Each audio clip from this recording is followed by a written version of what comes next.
Adamastor.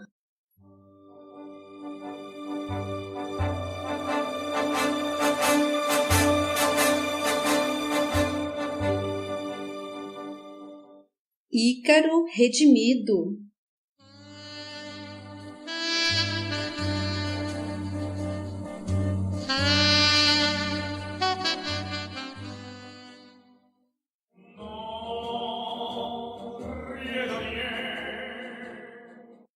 Capítulo 27.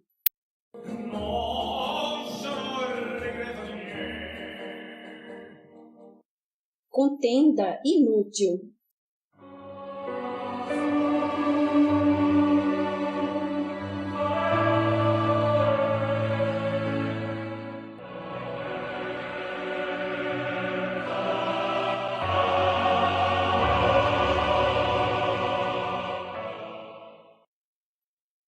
Ante o seu silêncio e na tentativa de persuadi-lo da realidade dos fatos, prossegui, enriquecendo minha argumentação.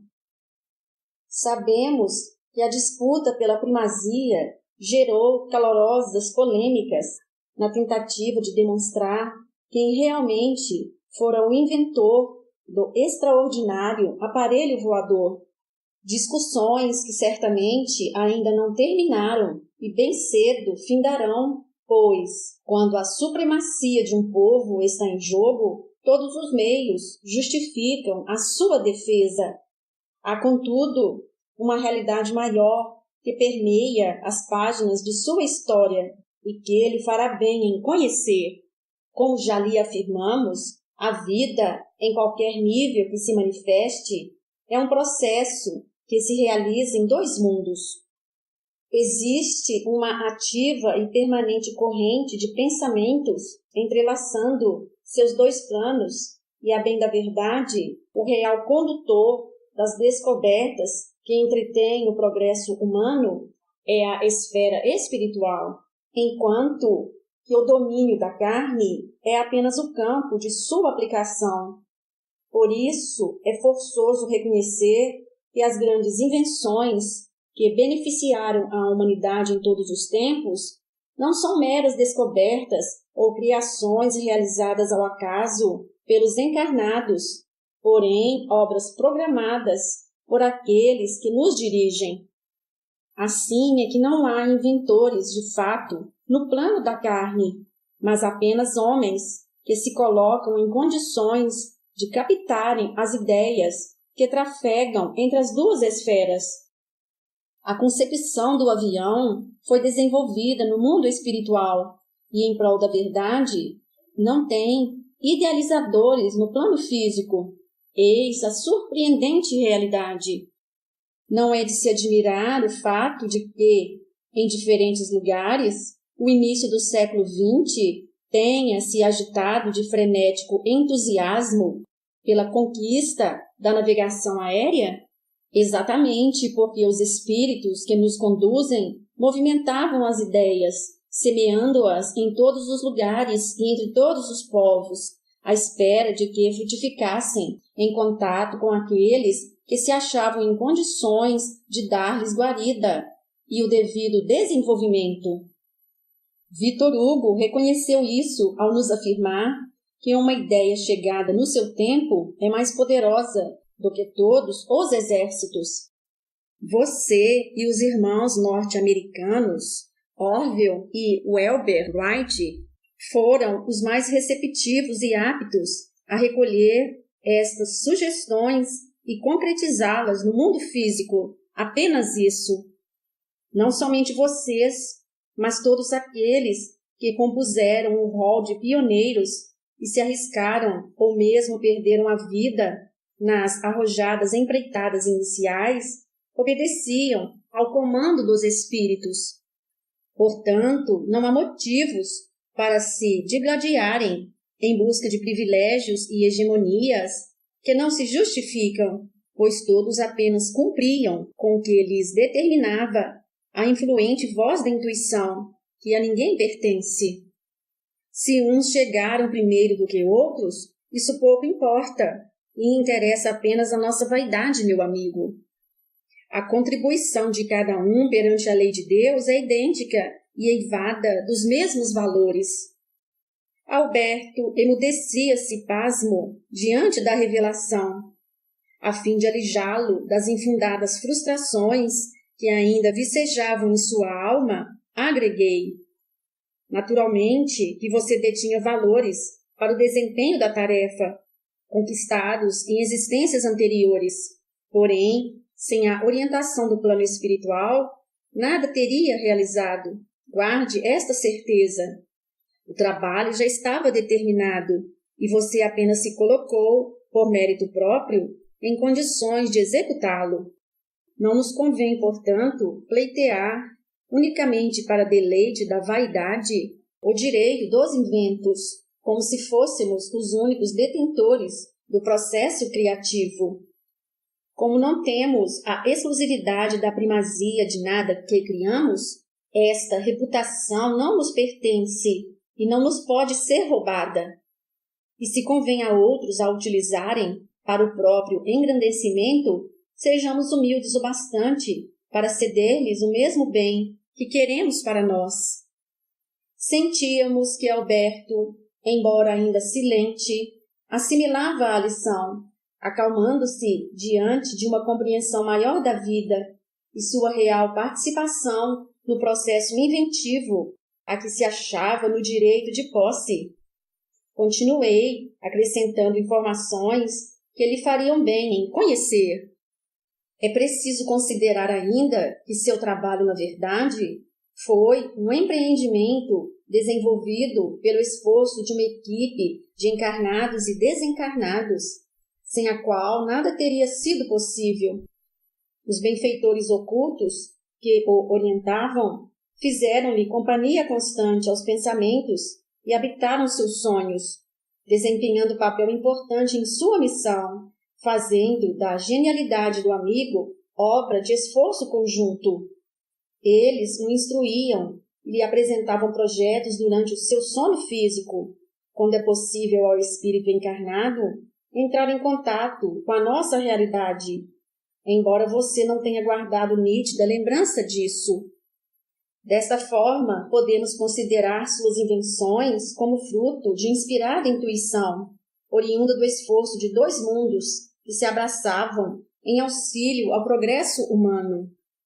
Analise com sinceridade os seus passos no processo criativo que você se incumbiu e retire suas próprias conclusões, atestando a verdade que lhe revelamos.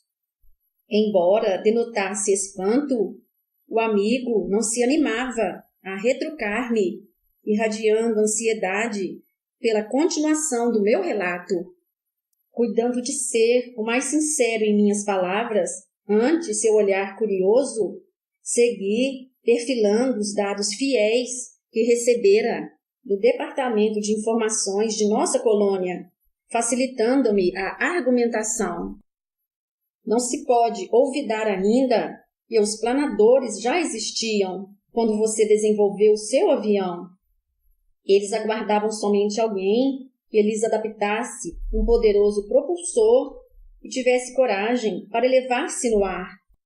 Você apenas detinha esta condição, conhecia os princípios da aeronáutica que já estavam muito bem estabelecidos e arquivara a rica experiência dos voos aerostáticos. E ainda convém ressaltar que, como vemos em nossos registros, você não estava muito interessado em despender esforços no mais pesado que o ar, por não acreditar em seu sucesso. Como você mesmo afirmara a certa época, não cabia ao homem copiar as construções da natureza, desenvolvendo máquinas que imitassem os pássaros. Assim continuava empregando o tempo desnecessário na construção de balões, que já haviam atingido o máximo possível de aprimoramento para a época, atrasando seus passos na empreitada do avião. Os espíritos que precisavam do seu trabalho estimulavam-no ao caminho correto, porém você, obstinadamente, recalcitrava, acreditando ainda na superioridade dos dirigíveis.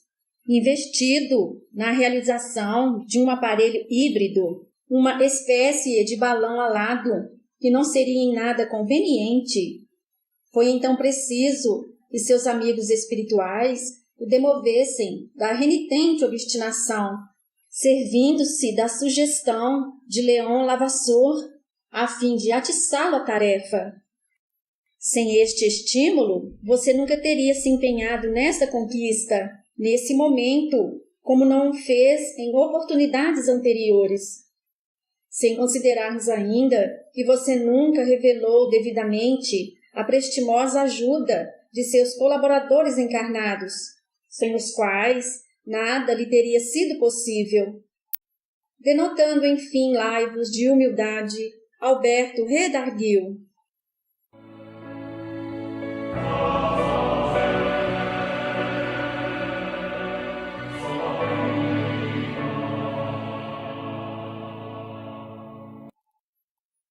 É forçoso reconhecer que tive importantes contribuições na construção de meu aeroplano e pouco as mencionei para não obscurecer a minha participação exclusiva.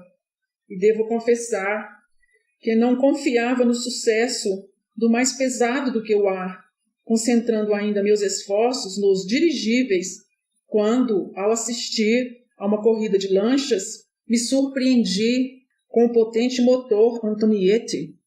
Interessado em sua aquisição e explicando a finalidade para a qual o queria, Lavasseur, seu criador de fato, sugeriu-me utilizá-lo em um aeroplano, ao invés de num balão, certo de que ele detinha potência suficiente para isso. Acreditei na possibilidade e me animei a testá-la. Foi neste exato momento que senti minha mente invadida pela ideia do veículo voador, que passou a me dominar completamente o interesse, e vislumbrando um grande feito, passei a estudar a concretização das ideias que realmente já existiam. Assim surgiu a concepção do avião, é verdade. Não fosse isso, não teria me empenhado em sua realização. E não se pode também negar a relevante colaboração de Voisin, disponibilizado pelos seus amigos espirituais, imprescindível ao seu sucesso. Seus conselhos lhe foram realmente valiosos e você pouco considerou isso em sua história de vida, pois seus compatriotas desconhecem o fato. E sem as habilidades de Anzani, montando os cilindros do novo motor em V, dobrando-lhe assim a potência, você não teria saído do chão. Não olvidando que, contrariando a decisiva orientação espiritual que eu assistia, seu bizarro aparelho voava, com o leme na dianteira, ameaçando gravemente a sua estabilidade.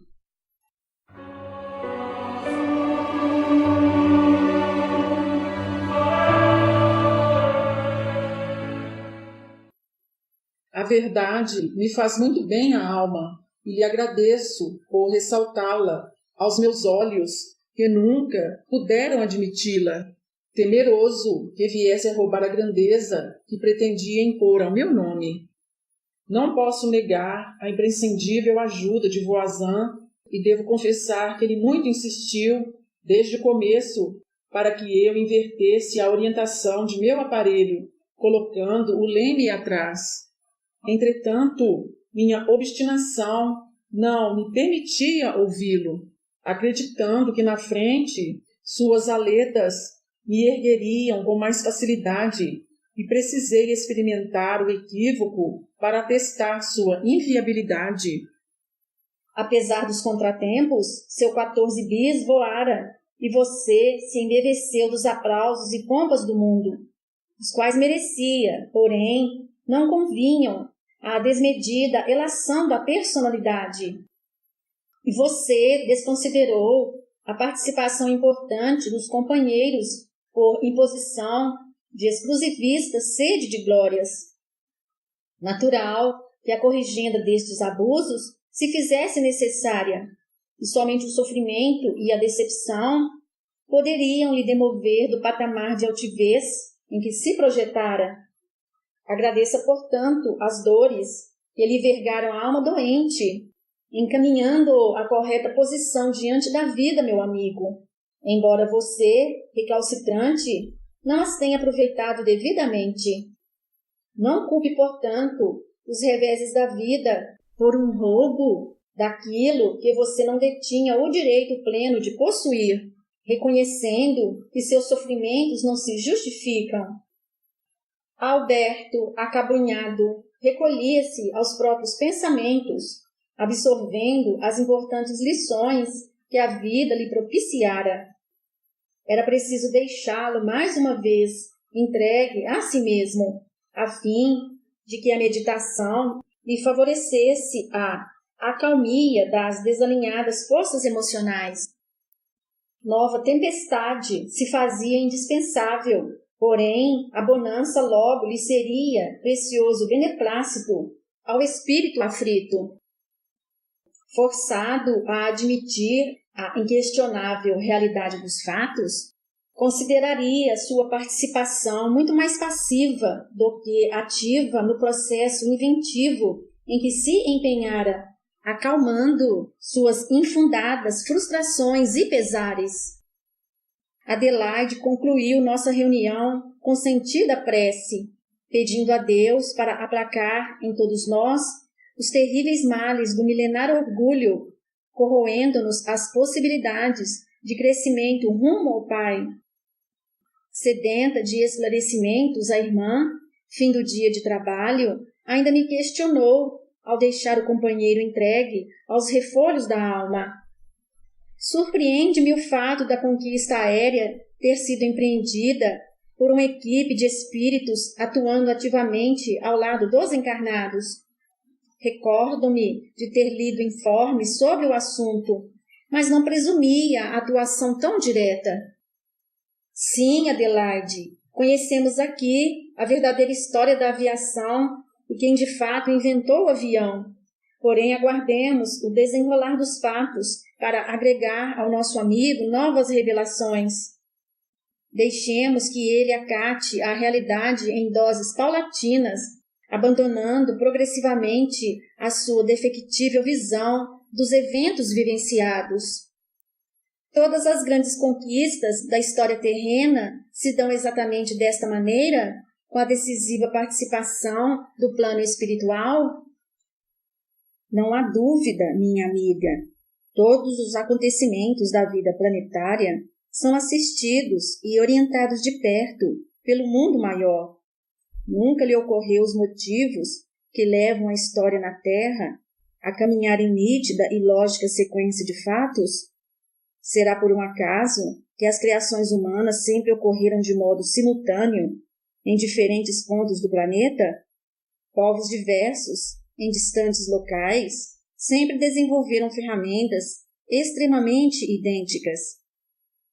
Analisemos alguns simples exemplos. O machado de pedra, o primeiro invento do homem, foi criado em uma mesma época e era confeccionado de forma idêntica, com o mesmo material, uma lâmina de sílex amarrada a um cabo de madeira em todos os continentes. Os artefatos de cerâmica, de ferro ou de bronze, onde quer que surgissem, na Europa, na África ou no Oriente, seguiam a mesma inexplicável verossimilhança.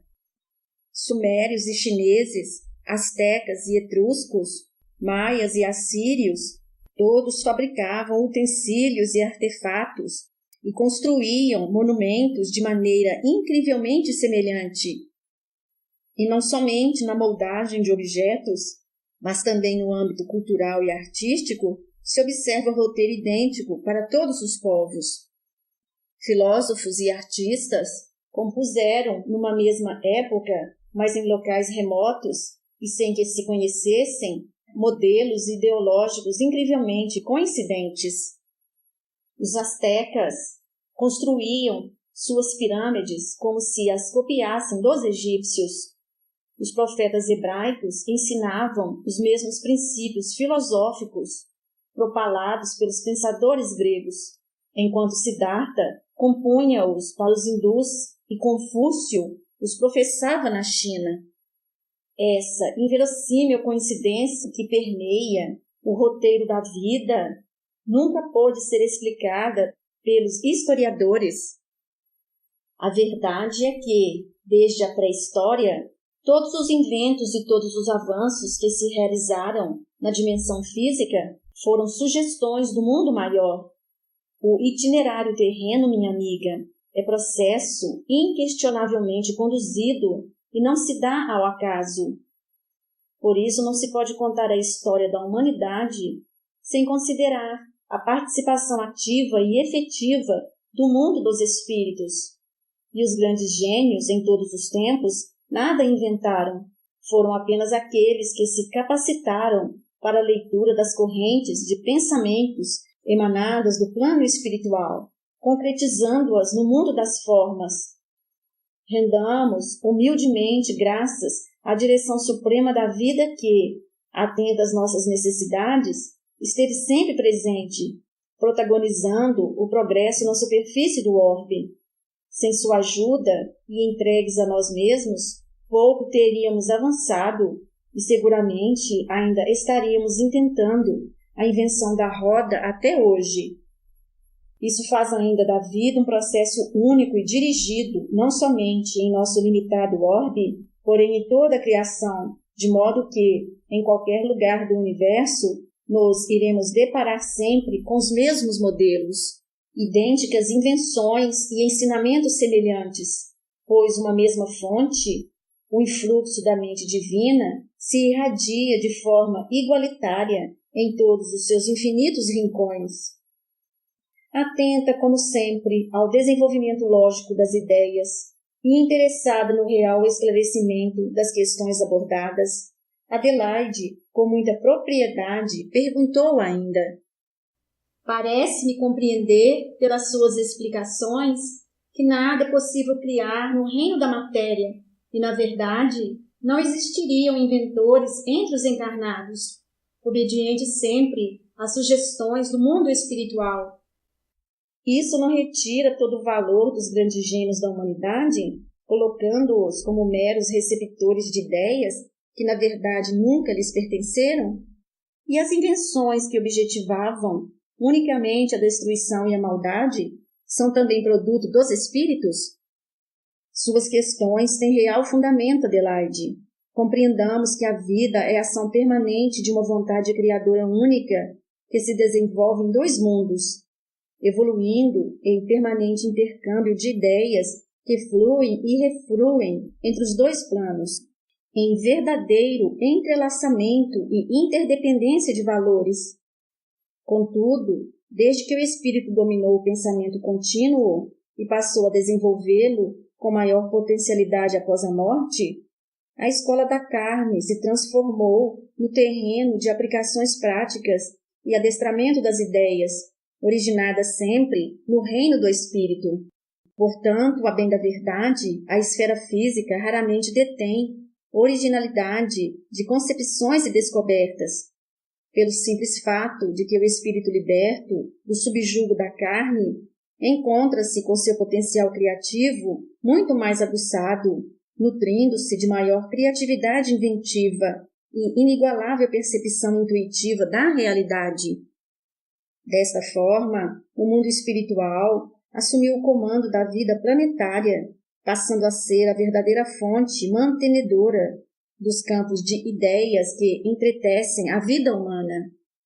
Daqui, partindo todo o conhecimento, o nosso plano passou a preparar, antes do nascimento, aqueles que se mostravam mais aptos ao desempenho da função inventiva, a se expressar em todas as áreas do pensamento humano, enviando-os periodicamente à carne, como missionários, a fim de apressar e orientar o progresso da humanidade. Portanto, em tempo algum, os gênios foram meros produtos do meio físico e aparições casuais nos cenários da vida planetária. Embora muitas vezes sejam forjados na premência de superação dos limites que obstaculizam a expressão de suas personalidades, trazem sempre de suas experiências passadas o mérito na aquisição das habilidades a que se prestam, não sendo detentores de excepcionais e injustificáveis dons divinos. Convém esclarecer, contudo, que a criatividade humana se realiza nos mesmos moldes da mecânica mediúnica, pois as ideias irradiadas da esfera extrafísica somente são percebidas e manipuladas pelas mentes que se encontram aptas a trabalhá-las, dando-lhes tão perfeita guarida no campo psíquico que as confundem com os próprios pensamentos. Este fenômeno, funcionando segundo as mesmas leis físicas da ressonância, coloca o receptor participando da elaboração criativa com idêntico juízo de responsabilidade e igual mérito no seu desenvolvimento. Exatamente por isso, aquele que cria ou inventa, como todo médium, não pode acomodar sugestões e concepções que não detêm potencial de gerar, tornando assim o processo intuitivo um conúbio de mentes que se entrelaçam em propósitos comuns, onde todos participam com seus inquestionáveis valores e contribuições pessoais. Isso faz de todo cientista, pensador ou gênio um intermediador de ideias, portanto, um medianeiro na acepção espírita da palavra. Os espíritos superiores que nos transmitem correntes de sugestões, por sua vez, as captam de níveis ainda mais superiores, de modo a considerarmos que, no sentido absoluto, somente a Deus compete o ato criador em seu processo genuinamente primário, e a mente divina já concebeu tudo que se pode realizar no mundo das formas que habitamos. Entretanto, quis o Senhor que fôssemos partícipes ativos de sua obra e não meros executores de sua vontade. Por isso, em qualquer nível, desde que atinjamos as condições indispensáveis, qualquer um pode dar perfeita guarida às ideias criativas que inundam o cosmo, fazendo-se também co-criador no plano menor.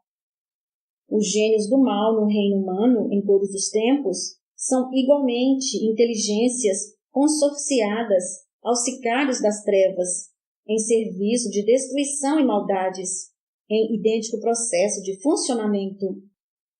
Admitimos, entretanto, que a lei de Deus estabelece limites naturais ao desenvolvimento do conhecimento, permitindo que os seus segredos somente se revelem àqueles que conquistam a nobreza da bondade, pois a sabedoria só se adquire com dotes do amor verdadeiro. Assim, o Altíssimo protege a criação e os protagonistas do mal são cerceados pela própria ignorância, restringindo-se-lhes o desenvolvimento pleno das potencialidades. Estou convencida de tudo isso, contudo, não fomos muito incisivos com nosso amigo, destituindo-o do valor próprio nas conquistas sobre as quais detém, de fato, méritos pessoais?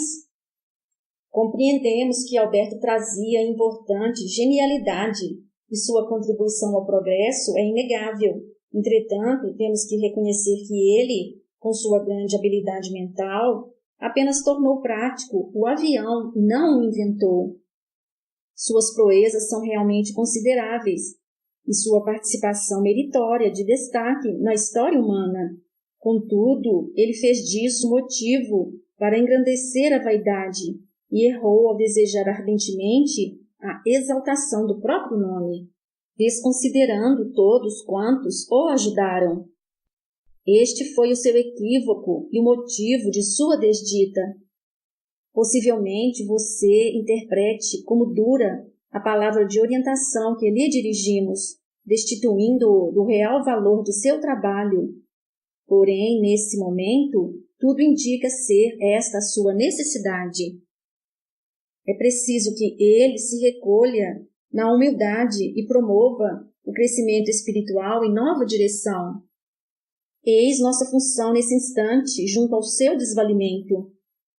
O passado é força poderosa a se refletir no presente, em forma de continuismo, se não interpusermos nossa vontade no redirecionamento das tendências que o cerceiam. Assim, antes que o orgulho contumaz se instale novamente, reverberando-se como atitude automatizada, em alvitantes hábitos personalísticos, trazendo riscos de novas quedas e dores, tratemos de impor-lhe a moderação e a modéstia como normas indispensáveis ao equilíbrio.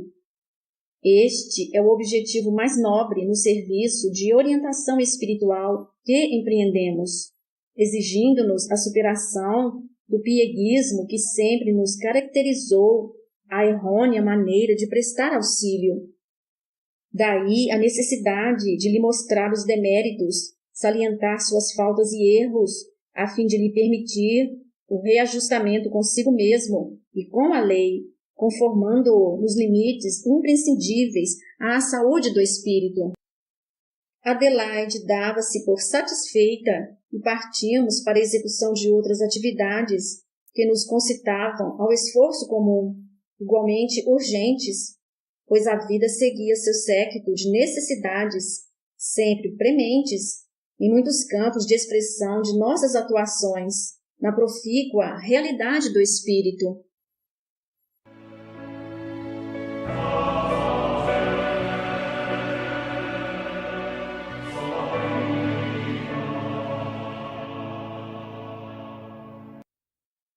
Fim do capítulo.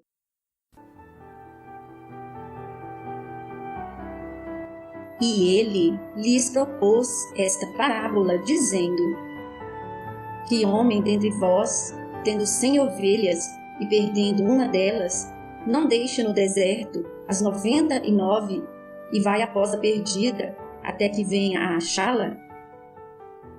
E achando-a, a põe sobre os seus ombros jubiloso. E chegando a casa, convoca os amigos e vizinhos, dizendo-lhes: Alegrai-vos comigo, porque já achei a minha ovelha perdida. Digo-vos que assim haverá mais alegria no céu por um pecador que se arrepende do que por 99 justos que não necessitam de arrependimento. Lucas 15, versículos de 3 a 7.